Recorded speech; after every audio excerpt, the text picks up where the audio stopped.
Good morning, I'm Matthew Hopkinson from the local data company, and today we've just held our second Scottish Retail Summit at the offices of KPMG in Edinburgh, where we analysed and presented the findings of research with the University of Stirling on over 100 Scottish towns and cities.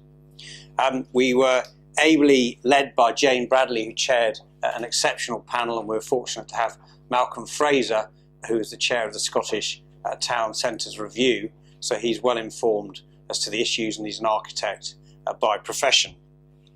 We also had John Leigh from the Scottish Grocers Federation, who represents a large number of the independent grocers and symbol groups up and down Scotland, but also some of the larger faces such as the Co-op. So again, that's a key part of what's changing structurally, is the rise of convenience food retailing, and it does beg the question, what will happen to the larger supermarkets?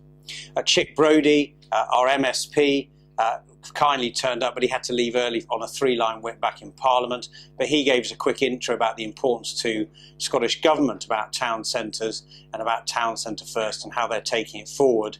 But he was ably replaced by Paul McLennan from East Lothian Council, who works with him, who has specific experience of working within Dunbar, and particularly gave us some interesting insights about community bakeries and everything else.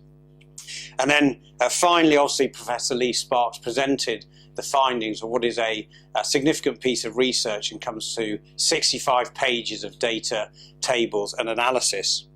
But I think the key findings that came out of it is, one, the importance of this data and the temporal analysis, the ability to track it, and we went back and looked at 2012 through to 2014. But also this point, and Malcolm made it and Leigh made it, about looking above the shops. Is it about replacing shops, or is it about actually replacing vacant space above the shops? And if you have people living above the shops, you create an automatic market. And I think that's an interesting debate on there. The key thing that also came out is the wide variances. If you looked at, for example, Ayr, which is the largest Scottish town, which is actually larger than some of the cities, it's 100 times larger than some of the towns. So you've got some interesting dynamics, and you've got Inverurie, whose vacancy rate is sub 1%, out to East Kilbride at 33%. So some big variances happening up and down.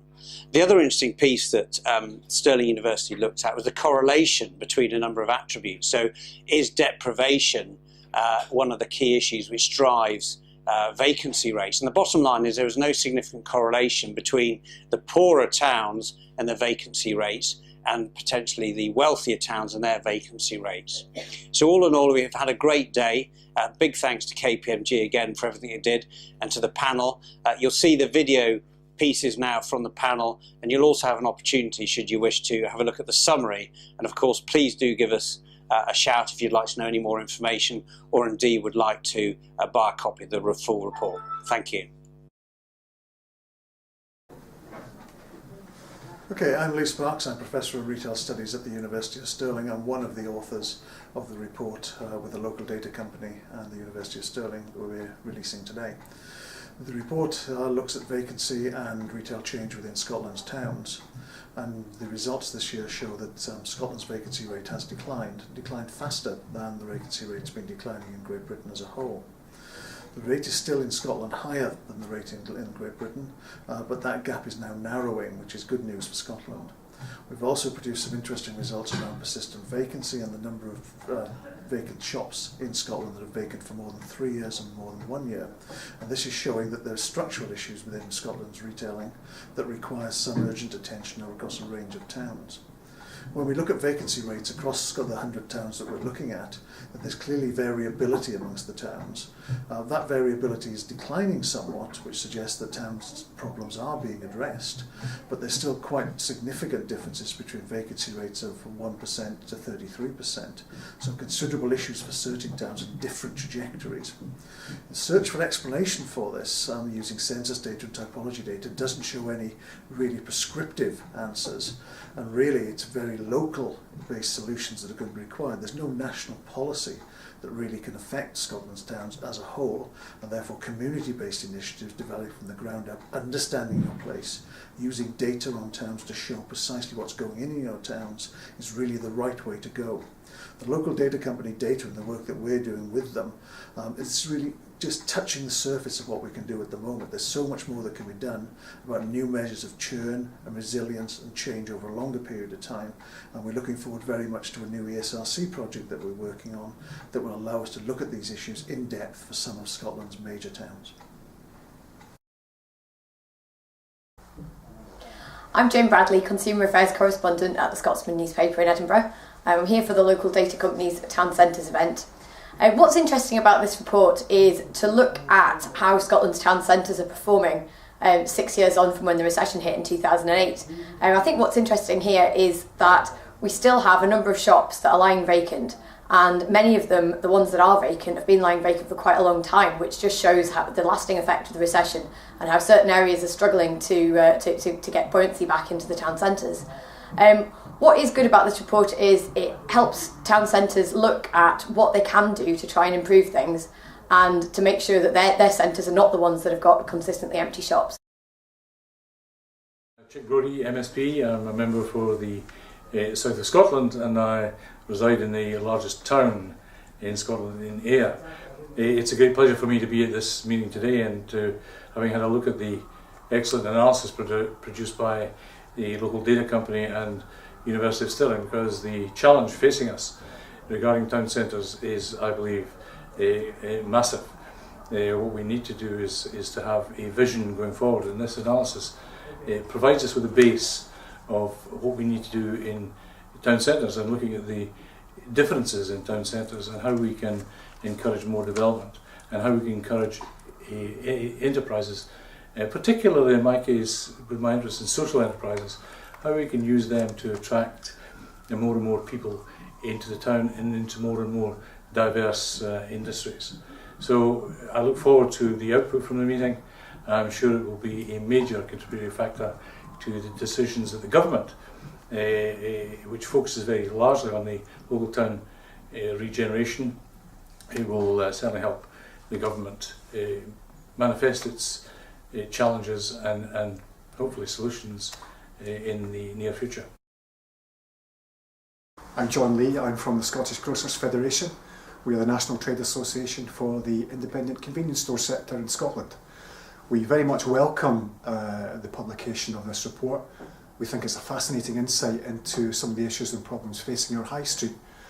For me, what's coming across is the very strong need for a good retail mix on our high street. We need a mixture of not only retail but also leisure outlets as well. But I think what we're seeing is the real importance of the independent retail sector. These are the stores that tend to put a lot of money back into the local economy, and I think that's why they're particularly important. So as we go forward, we would like to see some support for the independent retail sector, but over and above that, we very much welcome the publication of today's report. Malcolm Fraser. I'm an architect and I chaired the Scottish Government's Town Centre Review External Advisory Group, which delivered about a year ago and was signed off across Cabinet. The Town Centre First principle in particular is very significant, and there's an understanding there that's not just about the look of town centres, that they're important economically, socially, people have access to services there, and in terms of walkability, low carbon, etc. I think in the last year, behind the scenes, or in terms of people understanding all these things, there's been a lot of progress made. I also think some of the decline is stabilised. Even places like Edinburgh behind us, you can see large stores moving in, food stores into town, really understanding that people are shopping differently. They want the convenience of walking, going somewhere on the way home, picking up their groceries, etc. I agree it's different. Some of our smaller towns are still struggling, and you see these empty rates. But if you lift your eyes above that empty shop, you will see that there are often flats above that are empty too. And really, while retail values will struggle, rate revaluation is still to come, I think that we should be concentrating on the value of the residential property above. And there's a lot of work behind the scenes to get finance into that, to allow housing associations access to these empty properties, to work with the owners. If the owners are saying, well, there's no value in my shop anymore, there's value in the flats above. And to bring them to the market, or for housing associations, or for students. I was in Elgin a couple of weekends ago, There's Highlands Islands University in Elgin, but there's no student housing there. It's not really big enough, but there's students who need homes. Why shouldn't they be living in these empty flats above shops? So what that does for the retail as well is brings footfall. The best sort of footfall is people living there, caring about the place and shopping in local shops. So I think clearly there's still concerns, but I think the general direction is very positive.